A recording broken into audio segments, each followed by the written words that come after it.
downtime. It's consciously choosing to do nothing, being non-goal focused. And it's going to help you achieve your vision and your goals much faster than if you were constantly pushing yourself.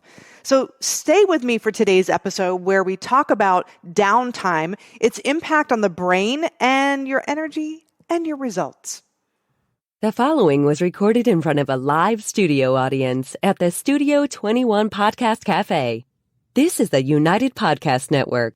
Welcome to Rat Race Reboot. I'm your host, Laura Noel. And as a certified coach and former 27-year military leader, each week I provide bite-sized mindset pivots that will help you reset your mind, reawaken your spirit, and regain your control.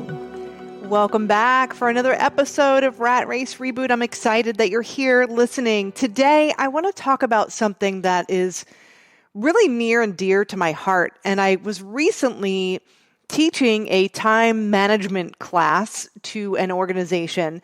And within this organization, they are givers.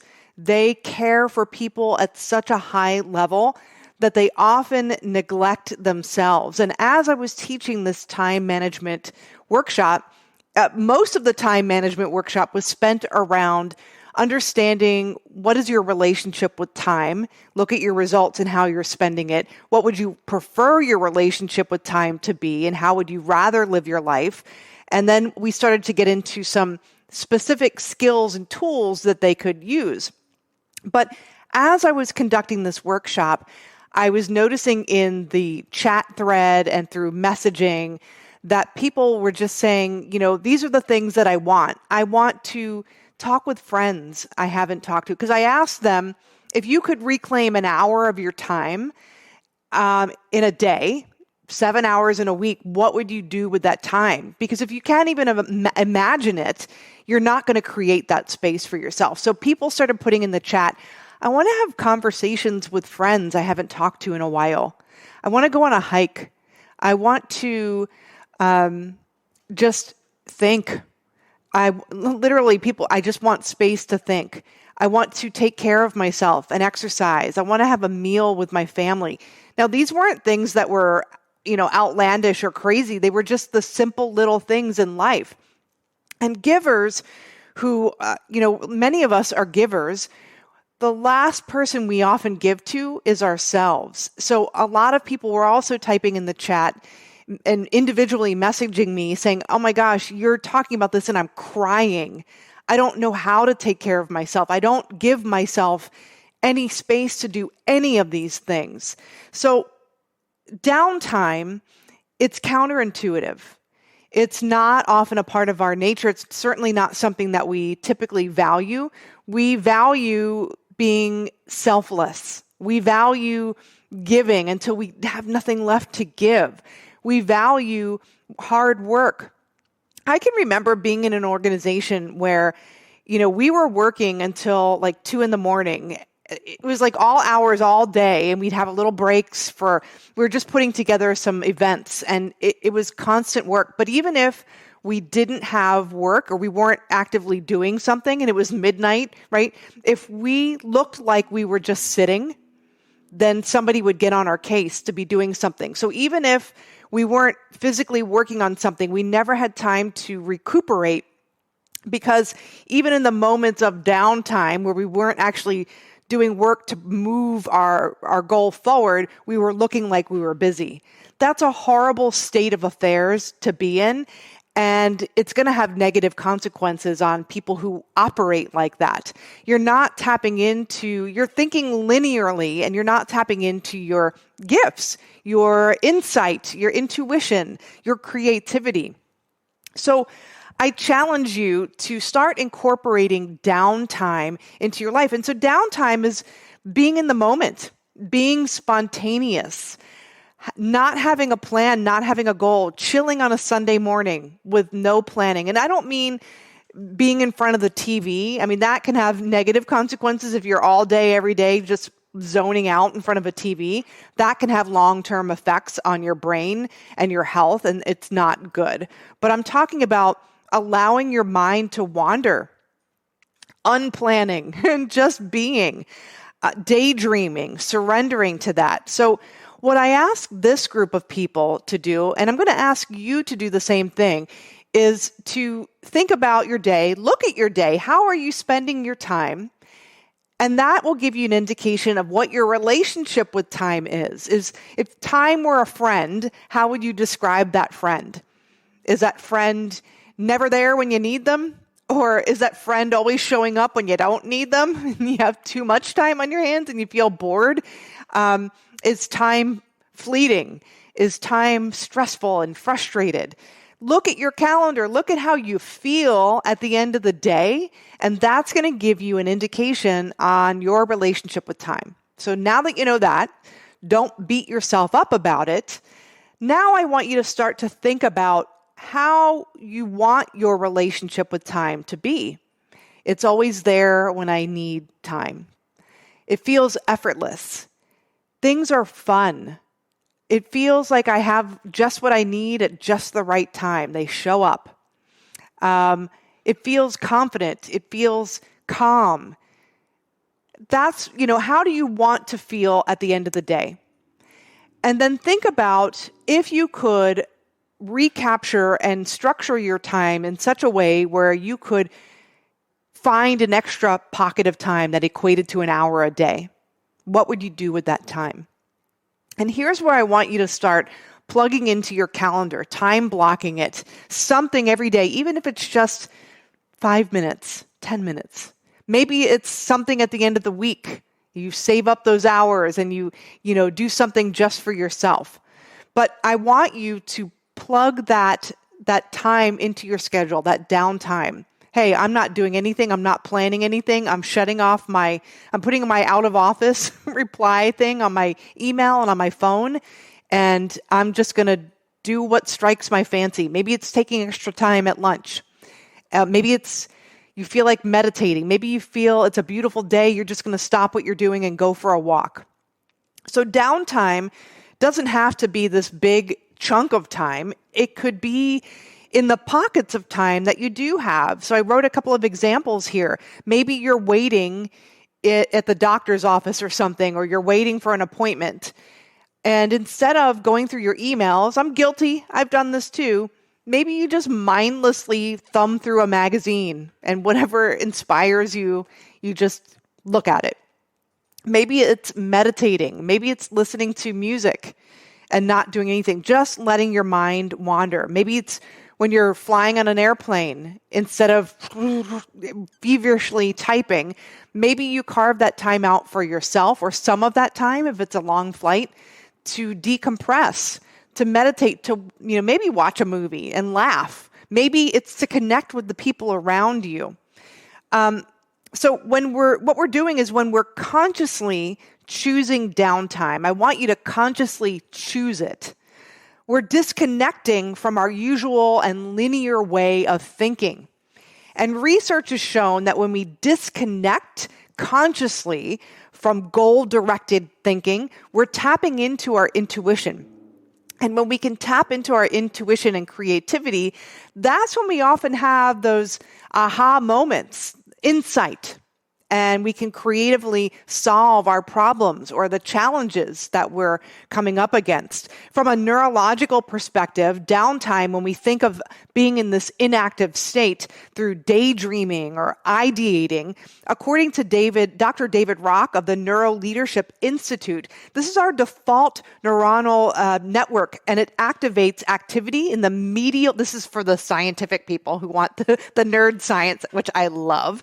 But you're activating the medial temporal lobe, which is for better memory.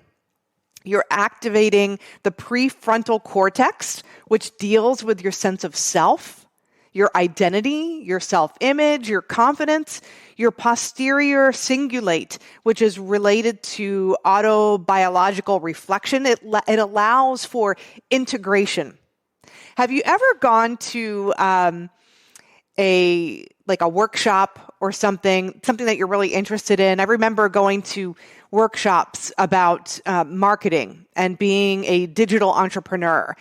and all of the ways that you could market yourself, whether it was through Facebook ads or YouTube or Google or funnels or email campaigns and messaging. And it was so much stuff. And then I'd have all these notes. I was working feverishly, and then I would come back and I'm like, I'm going to apply all of the things. Well, I didn't give myself space to ideate and integrate. So therefore, how much of that stuff really stuck with me? Nothing. It's in a notebook on a shelf. And so we do that to ourselves quite often, where we have all of these ideas floating around, and what integration is. And when you are in this downtime state and you're not in this way of linear thinking and goal creation, deliberate goal creation, you're tapping into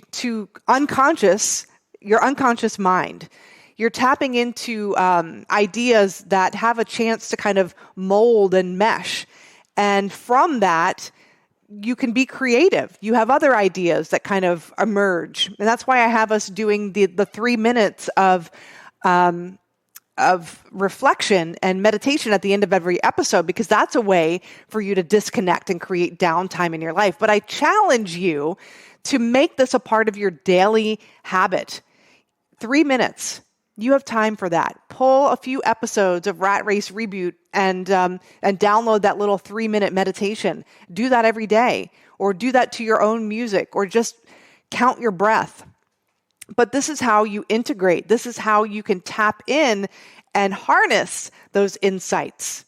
And there's a lot of studies around consciousness and this idea of it from a neurological perspective. But even from an energetic level, and if you consider the law of attraction, we're simply aligning our energy to what we want. I find that I'm in this space right now, and my clients are also in this space, and this just happened recently. I am a doer. I'm a type A overachiever. I know this about myself. So I have to consciously choose to incorporate downtime in my life. Otherwise, it won't happen. And I am at the end of a very long semester. I said it numerous times, but most people take 6 credits every semester. I'm taking 11 in a doctoral program, plus I'm working. And I love my work, and I love what I'm studying. But it's a lot. It's a huge cognitive load, and I need a break. So at the spur of the moment, I decided to go to a girlfriend's house this past Friday night. And it was just a handful of us. We were having some cocktails and some appetizers, and somebody came in with like their makeup brand, and we were just kind of playing around with that and talking. Before I knew it, it was 1:30 in the morning, and I was saying, tomorrow I had this really long paper I got to write. I need, time on Saturday and Sunday. I'm going to work on it now because it's due the following weekend. And then at 1:30 in the morning, I was like, I'm not writing this paper. So I went home, got to bed at like 2 in the morning. And the next day, I just followed my intuition. I wanted to do I know this doesn't sound exciting, but I wanted to organize my closet and like move summer and winter clothes around and just kind of purge things that weren't fitting anymore or whatever, and listen to some music and then cook a wonderful meal. I made an awesome dessert. I did that all weekend long, and I felt refreshed.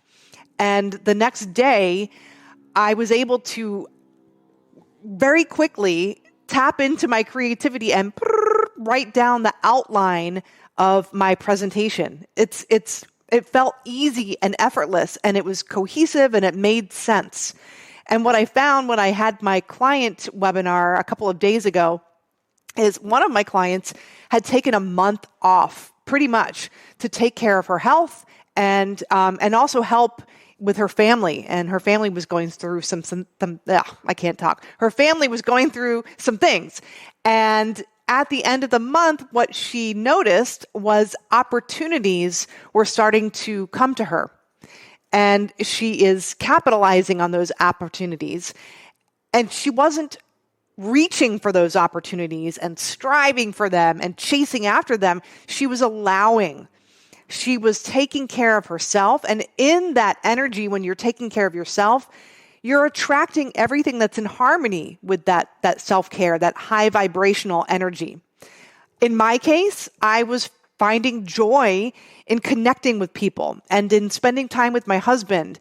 and in cooking again and just taking care of things that I wanted to take care of in the home. And it's funny because I get so many messages on LinkedIn. I don't have time to comb through them. I'll look at them and see if anything jumps out at me. And oftentimes there's not. But in the midst of this, when I had that clarity, there were a couple of messages that hopped out at me. And one was an opportunity to teach a workshop. And that's the workshop that I just did. It was somebody messaging me and asking me if I could come on board with their team and teach this and this mindset work. And then another was somebody putting in a consulting proposal through LinkedIn. I've never seen that before, but I had the wherewithal to look at it and say, hey, yeah, I'd love to get on a call and help you. And now this person and I are working together. I wasn't chasing. I was living my best life, and opportunities were finding their way to me. And that's how your brain works. It's the science and psychology with that. It's also, if you want to look at it from a spiritual perspective, it's how the law of attraction works. We want to get in a habit of trusting this process, that it's not in being in the rat race that's going to move us farther faster. It's in the art of allowing. It's in the art of taking care of ourselves. It's in these spaces where we create downtime and we're deliberate about it, where we can open ourselves up to creative solutions and we listen to our intuition. Open that text, open that email.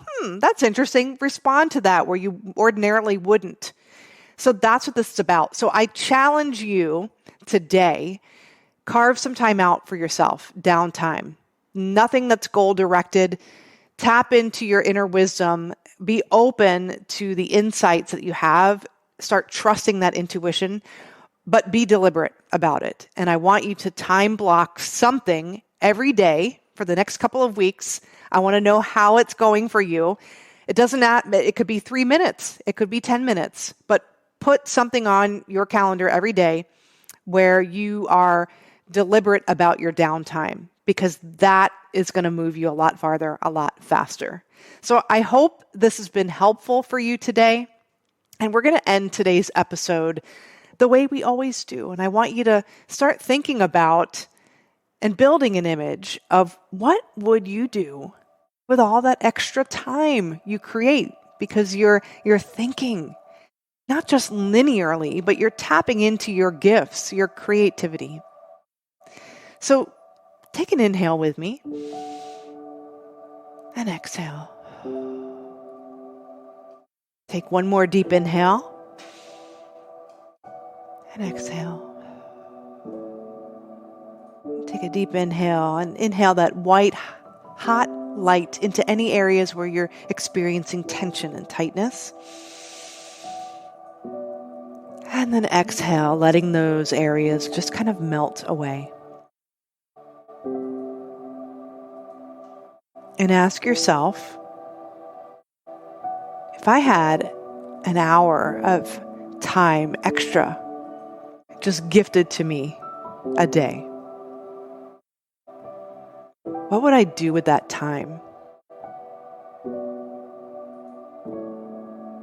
How would I live? How would it feel?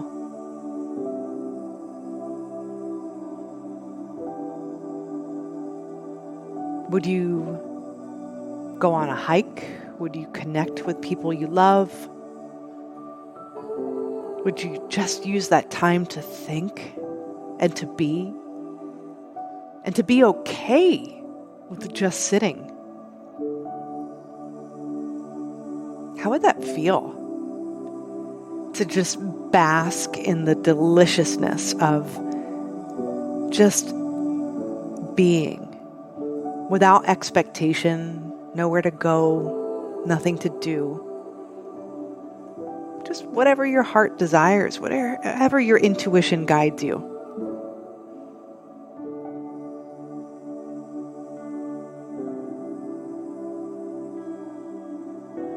Would that give you a feeling of freedom in your life?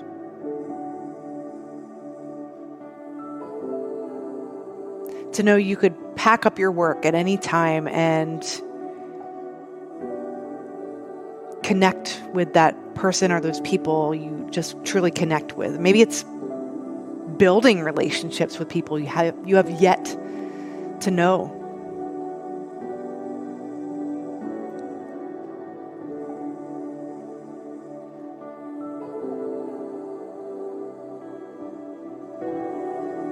Would you feel more calm and ease and flow? Would you feel rejuvenated? Maybe a little more joyful?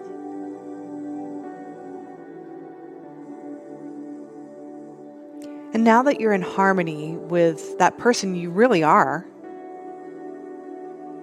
you getting any nudges of inspiration to do something?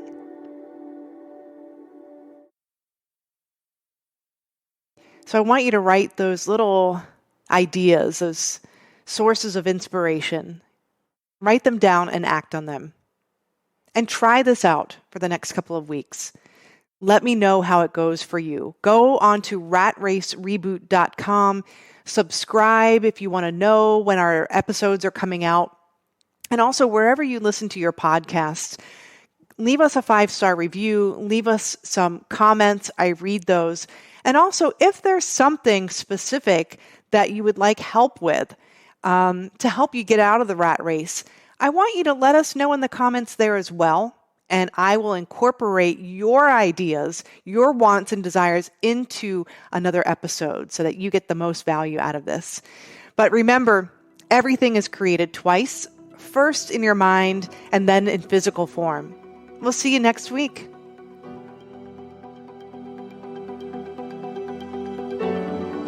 The views and opinions expressed by the hosts, guests, or callers of this program do not necessarily reflect the opinions of the Studio 21 Podcast Cafe, the United Podcast Network, its partners, or affiliates.